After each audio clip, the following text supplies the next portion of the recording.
All right, we're in 11. Let's take a look at today's literacy lesson. We're going to have a quick review of expositions before we look at persuasive devices. Persuasive devices you may have looked at last year, but we're going to go through them again to hopefully remind you what they are and how to use them. And hopefully you'll learn a couple of new ones too. We'll cover what they are in a second. Let's just have a look. So an exposition, we're trying to convince someone to agree with us. It's an argument. It's the type of writing you will be doing in high school, really. An essay is an exposition. So let's go through this. So let's start with persuasive devices. That's what today's lesson is about. We want to look at learning to use different persuasive devices so that when we write an exposition, we have a big variety of persuasive devices to put in there. Persuasive devices are the figurative language of an exposition. So we used figurative language in a narrative to make that narrative really, really interesting. We use persuasive devices in an exposition to make our exposition really, really convincing. So we won't look at all of them today because we won't get time in the classroom to do all of them, but we'll go through a few of them for this lesson and then you'll get the idea as we go. Now, what we're going to do, I've already said that part. And I've said that, and I've said that. So this is why we use persuasive devices. For this lesson, I'm going to be taking you through some persuasive devices. As we go through them, there's a few things I'd like you to do. In a Word document, you can take some notes. That'll help you remember what we're talking about. There are also notes you can go back and look at when we write persuasive texts. The other thing I'd like you to do today is I'm going to get you, for each example of a persuasive device that I give you, I'd like you to use it. And use it to convince your family to buy you a new laptop.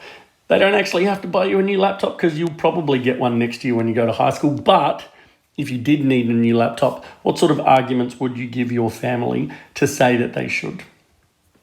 So let's take a look at some persuasive devices. I'm going to give you some examples of how they're used, and I'm going to get you to give me an example. So that'll be today's assignment. To use the assignment, open up Teams. And when you're in Teams, you can go to the Assignments tab. In there is the task. I'll explain the task to you in this lesson, but you'll be able to open it up and get a Word document. You can put your work into a Word document and then upload it to Teams, which is fairly straightforward. But let's see what persuasive devices are. Firstly, persuasive devices are like figurative language. We looked at how figurative language makes a narrative more interesting, while persuasive devices make an exposition more convincing.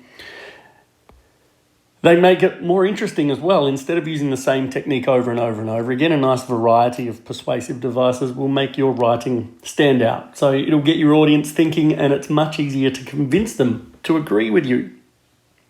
So we're going to look at some persuasive devices. To do today's lesson, what I'll need you to do is open a Word document, and in your Word document, I want you to give me an example of each of the persuasive devices. So take some notes about what they do if you like. You do have this video to keep track of, but I'm going to get you to provide an example of each persuasive device. So when I tell you a persuasive device, I'd like you to write 2 sentences for each of the persuasive devices. And those sentences are going to be to convince your family to buy you a brand new laptop. So what can you do to say to them, I need a new laptop, I'll be a better student if I get a new laptop, so that they can get one for you. And you don't actually need one because you'll get one at high school next year, but let's try and convince your families anyway. So open a Word document and be prepared to type into it. Now, the first persuasive device we're going to look at is modality. Modality is a fancy word for the words you already know, and these are the could, should, would words, the chance words, the chance of something happening. So here's a list. There are a lot more than this, and we'll go through them. But we're looking at might and must and will and those sorts of words, and some of them are stronger than others. And if we're writing a persuasive text, we want to be as strong as we can. If you say to your parents, if you give me $5, I might clean my bedroom, it's a very different argument to saying, if you give me $5, I will clean my bedroom. Might, not very strong. Will, very, very strong. I could do it, doesn't sound like you're going to do it. I will do it is more convincing. So we want nice, convincing modality. Make them nice and strong. So children should exercise every day because it might make them healthier is not very convincing. If we change it to children must exercise every day because it will make them healthier, the must and the will are far more convincing than the should and the might. The first one up here sounds as though it's not really going to happen, whereas the second one sounds like it's definitely going to happen. So here's some examples. In these sentences, the modality words are very strong. She must practice. You should always exercise. You will never learn. And it must stop. Make these sentences really strong. It sounds like it's definitely going to happen. If we look at the next slide, though, the modality words are much weaker. And I'll give you that example of how strong ones will work better. If we look at this one, Emma may arrive on the 7:30 train. It doesn't sound like she will be there. She could be there, but we're not really sure. It's that same equivalent of saying, I may take you out for ice cream. You kind of go, well, it sounds like they're not going to. Might prevent a severe case of flu. Well, if it might prevent it, I don't know whether I'll take it or not. Whereas if someone tells me medicine will prevent the flu, I'm going to do it. The whole situation could have been avoided, and vaccinating your pets may stop spreading the disease. These are all not very strong examples of modality. We want the nice strong ones, the wills, the musts, instead of the coulds and the mights. So in your Word document, can you write 2 examples using words like, we'll go back, must and should, to show me that you can convince someone to buy you a new laptop.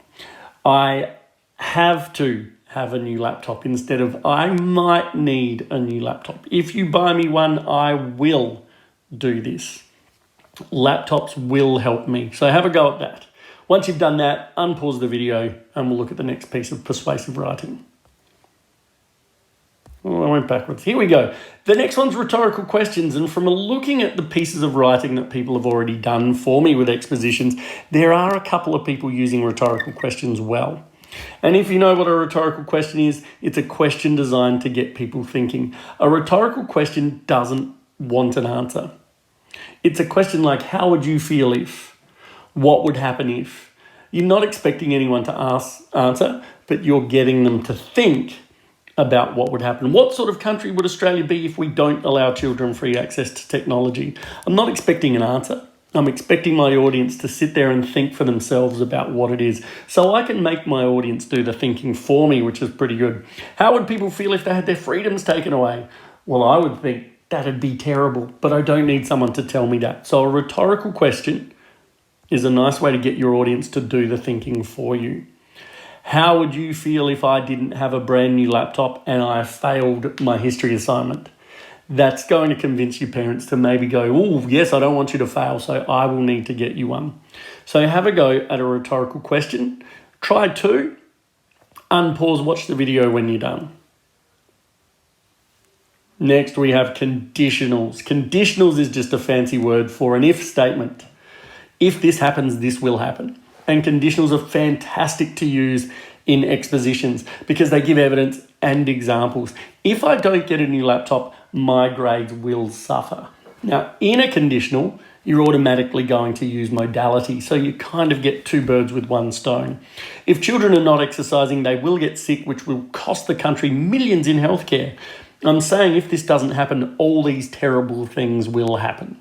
So conditionals are a nice way to do it. If the internet was free, all people would have access to the tool, not just people who can afford it.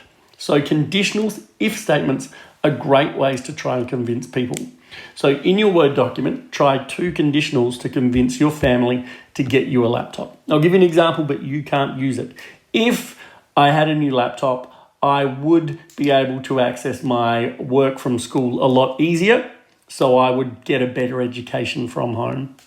That's going to be nice and convincing for your families too. So we're going to stop there, or we'll stop with conditionals. In the classroom, we probably won't get through all of those, so I'll just leave it with those 3. So to get to this task, go into Teams. And if you have a look at Teams down the bottom, we've got assignments.